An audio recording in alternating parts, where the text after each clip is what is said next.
kita punya, apa ya yang mau diperbaiki? Kalau dilihat dari tujuan pembelajaran, dari modul ajar guru pamong itu terdapat penjumlahan matriks, perkalian, determinan, hingga inverse juga dalam satu pertemuan. Ini tidak memungkinkan bisa kita sampaikan dalam satu kali pertemuan tersebut. Jadi lebih baiknya kita membuat satu kali pembahasan, yaitu mengenai konsep penjumlahan dan pengurangan matriks saja. Boleh. Berarti nanti kegiatan pembelajarannya juga berubah dong. Betul, karena kan tujuan pembelajarannya juga ini belum memuat prinsip ABCD, belum ada peserta didiknya, belum ada model pembelajaran yang dipakai dan juga tingkatan yang harus dicapai peserta didik. Untuk kegiatan pembelajaran, gimana kalau kita memakai pendekatan berdiferensiasi konten? Boleh, itu bagus. Kalau tujuan pembelajarannya itu kita ubah dan berfokus pada konsep penjumlahan dan pengurangan matriks saja, otomatis nanti asesmennya pun berubah. Iya, kan kalau tujuan pembelajaran berubah, hanya memilih beberapa subbab saja, berarti kan di langkah-langkah kegiatan juga berubah. Jadi otomatis asesmennya juga kan berubah ya. Betul. Yuk kita mulai bikin RPP yang baru yang dimodifikasi. Baiklah, kami di sini akan memaparkan beberapa hasil diskusi kami mengenai analisis dan modifikasi terhadap modul ajar guru pamong mengenai tema matriks untuk menemukan konsep matriks dan operasi penjumlahan serta pengurangan matriks. Untuk modifikasi yang pertama akan disampaikan oleh Ibu Ami Siti Nazila. Baik, untuk hasil modifikasi kami mengenai tujuan pembelajaran di sebelumnya pada modul ajar yang sudah disusun oleh Guru Pamong, di sini tujuan pembelajarannya mencakup dalam satu bab.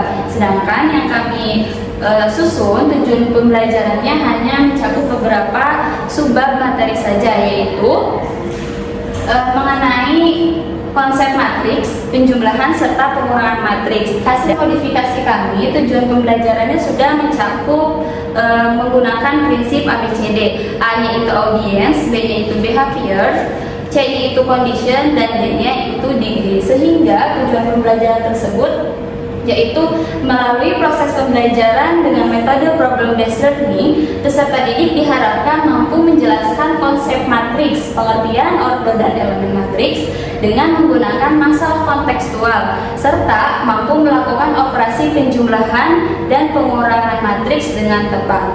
Sehingga hal tersebut memunculkan pemahaman bermakna. Setelah mempelajari materi matriks, peserta didik diharapkan satu, mampu menjelaskan pengertian dan melakukan operasi penjumlahan serta pengurangan matriks.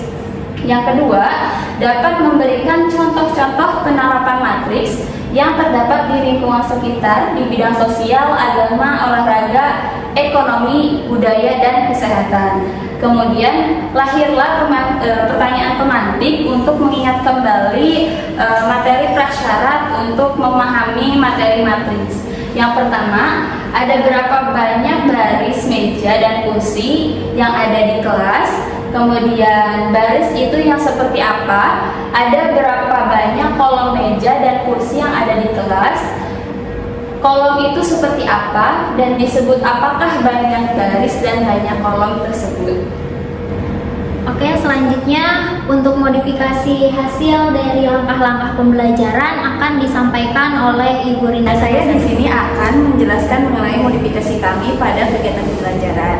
Dikarenakan tujuan pembelajarannya kami modifikasi, otomatis kegiatan pembelajarannya pun berubah. Di mana pada modul ajar sebelumnya, guru membagikan siswa menjadi beberapa kelompok, kemudian diberi bahan untuk diskusi tentang penjumlahan dan pengurangan matriks sampai dengan inverse matriks.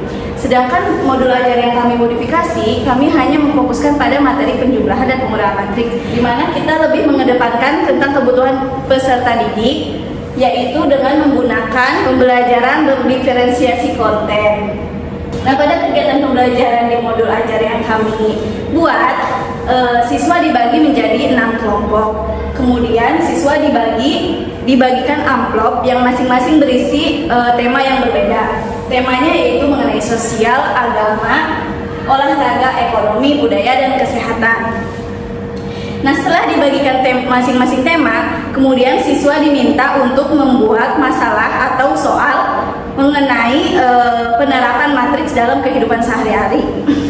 Nah, setelah siswa membuat masalah atau soal mengenai tema-tema yang diberikan, kemudian soal dan permasalahan tersebut dituangkan ke dalam kertas origami dan ditempelkan ke dalam kertas folio, di mana masalah tersebut siswa ubah menjadi bentuk tabel, kemudian mengubahnya menjadi bentuk matriks. Setelah itu, siswa diminta untuk mempresentasikan hasil diskusi mereka. Nah, sebelum masuk ke materi penjumlahan dan pengurangan, siswa diminta untuk menyimak video pembelajaran mengenai penjumlahan dan pengurangan matriks. Video tersebut berisi gambar ilustrasi mengenai penjumlahan dan pengurangan matriks. Setelah menyimak video pembelajaran mengenai penjumlahan dan pengurangan matriks, siswa diminta untuk mencari pasangan matriks yang telah mereka buat. Nah, setelah mencari pasangannya, siswa akan menemukan apakah matriks tersebut dapat dijumlahkan dan dikurangkan atau tidak. Dari kegiatan tersebut, siswa akan mendapatkan kesimpulan mengenai syarat-syarat penjumlahan dan pengurangan matriks. Nah, dari kegiatan-kegiatan tersebut, kami menerapkan pembelajaran dengan berdiferensiasi konten, di mana siswa melakukan kegiatan diskusi mencari masalah, kemudian siswa menyimak video pembelajaran, lalu siswa mencari pasangan untuk menjumlahkan dan mengurangkan matriks. Nah, itu merupakan kegiatan pembelajaran berdiferensiasi konten. Pada kegiatan penutup di modul ajar sebelumnya, guru hanya bersama peserta didik hanya menyimpulkan dan memberikan motivasi. Sedangkan pada modul ajar yang kami modifikasi, peserta didik diberi kuis melalui aplikasi kuis. Selanjutnya untuk pemaparan mengenai modifikasi penilaian atau asesmen akan disampaikan oleh Ibu Unro Ahmad. Baik, saya di sini akan menjelaskan modifikasi modul ajar pada bagian asesmen atau penilaian.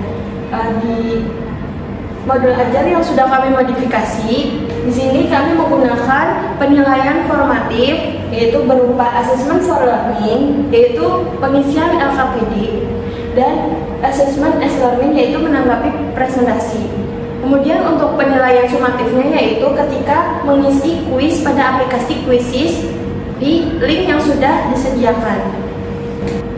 Kemudian untuk bagian lembar kerja peserta didik pada modul ajar yang Guru Pamong sediakan itu memuat dari penjumlahan matriks sampai dengan inverse matriks. Sedangkan pada modul ajar yang sudah kami modifikasi, yaitu fokus pada konsep penjumlahan dan pengurangan matriks. Di sini LKPD itu berupa media peserta didik sebagai untuk menuliskan pemikiran dan kreasinya mengenai data yang berdasarkan tema yang sudah dibagi tersebut. Baik, kemudian di modul ajar Guru Pamong itu kami rasa belum terdapat refleksi terhadap guru dan peserta didik, sehingga kami modifikasi dengan menyertakan refleksi guru dan peserta didik untuk mengetahui ketercapaian atau sejauh mana tujuan pembelajaran yang sudah dicapai pada pembelajaran hari itu. Baik, kesimpulan mengenai modifikasi yang telah kami lakukan, karena kami memodifikasi dari tujuan pembelajaran, maka itu berpengaruh kepada langkah-langkah kegiatan pembelajaran maupun kepada asesmennya. Sekian presentasi hasil analisis dan modifikasi kami terhadap modul ajar Guru Pamong di sekolah. Terima kasih atas perhatiannya.